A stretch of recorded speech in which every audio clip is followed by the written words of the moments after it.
Welcome to Bridging the Gap, the preparedness podcast that unites leaders from agencies, academia, and emergency response from around the world. We dive headfirst into the latest threats and hazards, sparking dynamic discussions with experts. Each episode is a thrilling journey to bridge the gap in knowledge and training, helping us all align and tackle crises head-on. Get ready to bridge the gap. Welcome to this episode of Bridging the Gap. I'm your host today, Adam Montella. And I'm joined today by some very special guests from the Center for Integrated Disaster Information Research from the University of Tokyo. I have a contingency of these gentlemen that come to the United States every year for the National Hurricane Conference for an exchange of ideas. There's quite a number of parallels between, especially Florida, where Summit headquarters is located, and Japan, with the coastal communities and a large elderly population, and the coastal evacuation woes that we all face here in the United States, and kind of exploring lessons learned. So let me take just a moment and have you introduce yourselves and what your role is with the university or your agency, and what you hope to get out of your visit here. Hello, everyone. My name's Ichiro Matsuo.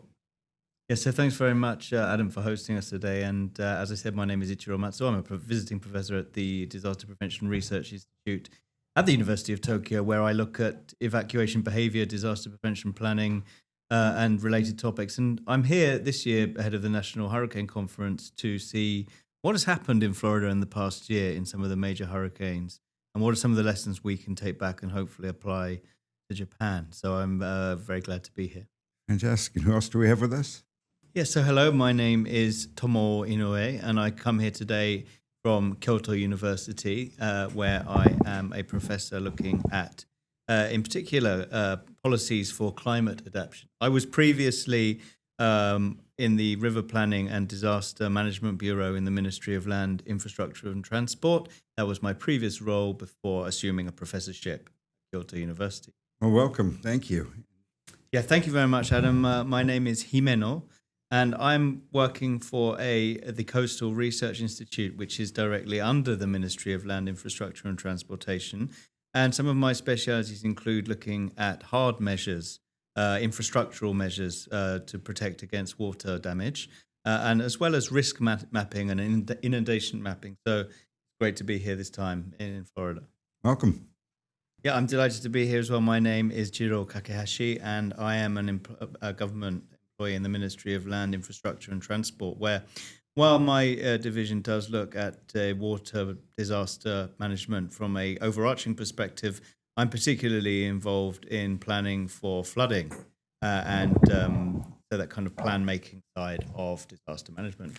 Let me also take a moment to have you introduce yourself. Joel Challender, who's here as the translator for the team, but is also working with government, emergency management, and universities as a kind of a Holiday Inn select researcher. Soon we'll be, I think, doing a simulcast with Joel's podcast and Bridging the Gap. Very much looking forward to doing that, Adam. And yes, my name's Joel, and I've been working in emergency management since around 2011, when Professor Matsuo hosted researchers from New Zealand who were looking into the sort of tsunami run-up levels in the Tohoku region. Since then, we've worked together looking at things like AAR and the culture of disaster management in the US, in particular, those aspects of it that are rooted in military practice and which seem to be very logical and effective. And I've been very much enjoying supporting Professor Matsuo's research.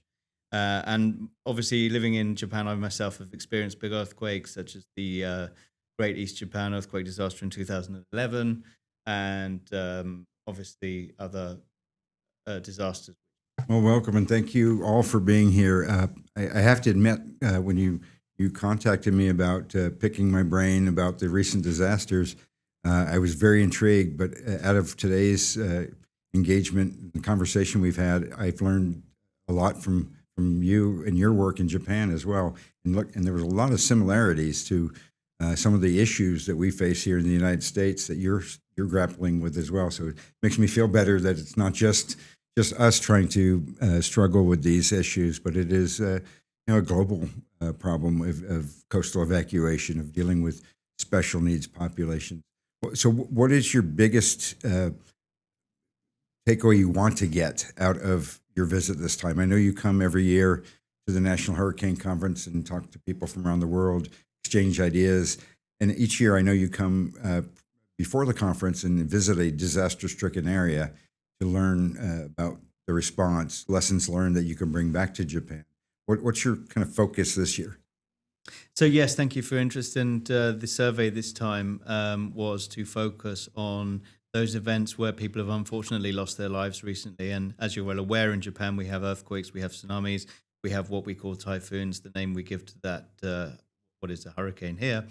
But recently, we're seeing no end to loss of lives in these events. And what particularly concerns me is storm surge, because we haven't had a notable storm surge disaster in Japan for 70 or so years. So there's a real lack of understanding of what exactly storm surge is and how to really communicate that well to members of the public.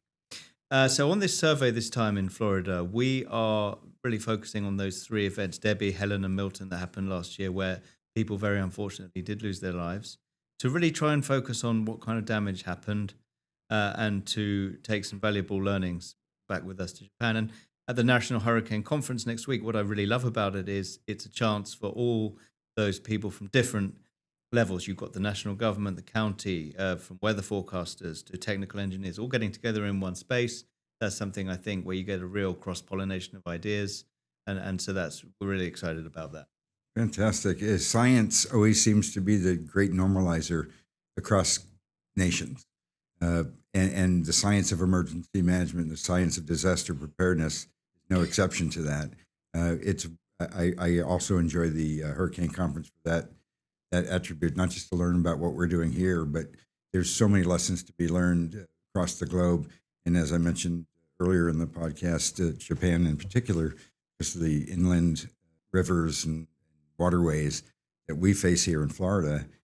Definitely. I think there's a lot of opportunities for more collaboration between communities in Florida and Japan, especially around evacuation of elderly and vulnerable residents, which is one main area of interest of Matsuo. So, Professor Matsuo, quick question on the AAR aspect. So Japan, I know, does some AARs, but it does not a formal process in place for conducting those. And is there a capture of those lessons learned into an improvement plan in Japan, or is that kind of the focus of your research, is to show the empirical value of having that kind of? That's a very good question, Adam, because that's one of the main elements of the survey this time, is how we can improve the process in Japan. It's nothing as effective or thorough as the hot wash that you have in the US at the moment. I have myself been asked to be a member of a committee of what we might call a sort of a verification committee, which looks back on a disaster and tries to identify areas for improvement. And so to some extent, these processes do exist. However, what always worries me is that, these are external experts being brought in to weigh in on the measures rather than the local residents who are actually the stakeholders.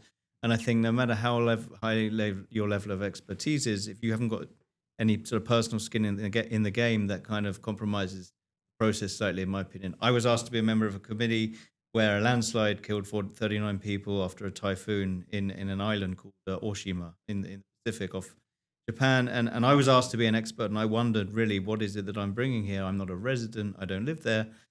So I think it needs to be more transparent, more relevant, and more involving of the stakeholders in the process. And that's what I'm really focusing on. Yeah, we call that in the United States being a Monday morning quarterback, looking at the disaster from the outside rather than having experienced it. So everyone's an expert the day after something happens. Exactly. We always we can come up with all the best what we should have done, but unless you were part of that community, we still need the subject matter experts to chime in because of the research that they've done and the thousands of people that they've spoken with. But you need to engage the community that's involved, whether it's and stakeholders, residents, the emergency managers, the public safety, elected officials, appointed officials, that sort of thing, in order to get the real picture about what happened and how to improve it. That's precisely it. I think the stakeholders themselves need to be there, and it needs to be in a visible format where they can really voice their opinions about what they think needs and to be really rooted in that. Yes, I think. Fantastic. So, last question I have for you today, and again, we're going to hopefully do a longer podcast with you after your visit, so dive into your findings. What was your biggest takeaway from our conversations today? Was there any surprises that you didn't expect to find? Thank you very much for the question. This is Tomoo Inoue responding to that. And I really was fascinated this time by what we discussed with regard to having these qualified crisis management officers in welfare facilities or hospitals. And that really corroborates what we learned last year in Jacksonville, where we learned that under there's a legal framework that mandates a qualified disaster prevention officer to be present in those facilities. And I think, we want to bridge that gap in Japan. We understand that the US system obviously still has some issues and that it's not by any means a perfect situation, but we have further to go than you and a bigger gap that needs bridging. A lot of the time, these very capable people have very wonderful plans, but it's often fragmented. And I sometimes liken the situation to Japan as being sort of an orchestra without a conductor. All the pieces are there, but it's lacking that leadership to really... Almost like karaoke. Much yes, precisely. And so, when we look to the US for ICS and ESF and these organizational elements, what always strikes me is that you have very executionable plans. And I've certainly been able to, that's borne out in my experience this time. And I'm looking ahead to the National Hurricane Conference next week to try and solidify that point of view. Fantastic. Thank you so much. If we all had the answers and everything was perfect, we wouldn't have jobs probably, but exactly. We also have a long way to go, focusing on continual preparedness, having a feedback loop, because every disaster presents itself with new attributes and new problems, because the one constant that is inconstant is people. You can plan for the minutest detail for a disaster and its consequences, but the people change. The people's response changes over time. I didn't get hit by a typhoon or a hurricane for the last 5 years. I might not be so willing to evacuate or buy disaster supplies the next time or the next 4 years. So I'm hit with that experience again. Exactly, yes. Thank you all so much, Professor, and your amazing colleagues. I am so honored that you chose to meet with us here today. And this is it for our first international episode of Bridging the Gap. Thank you very much, Adam. Thank you.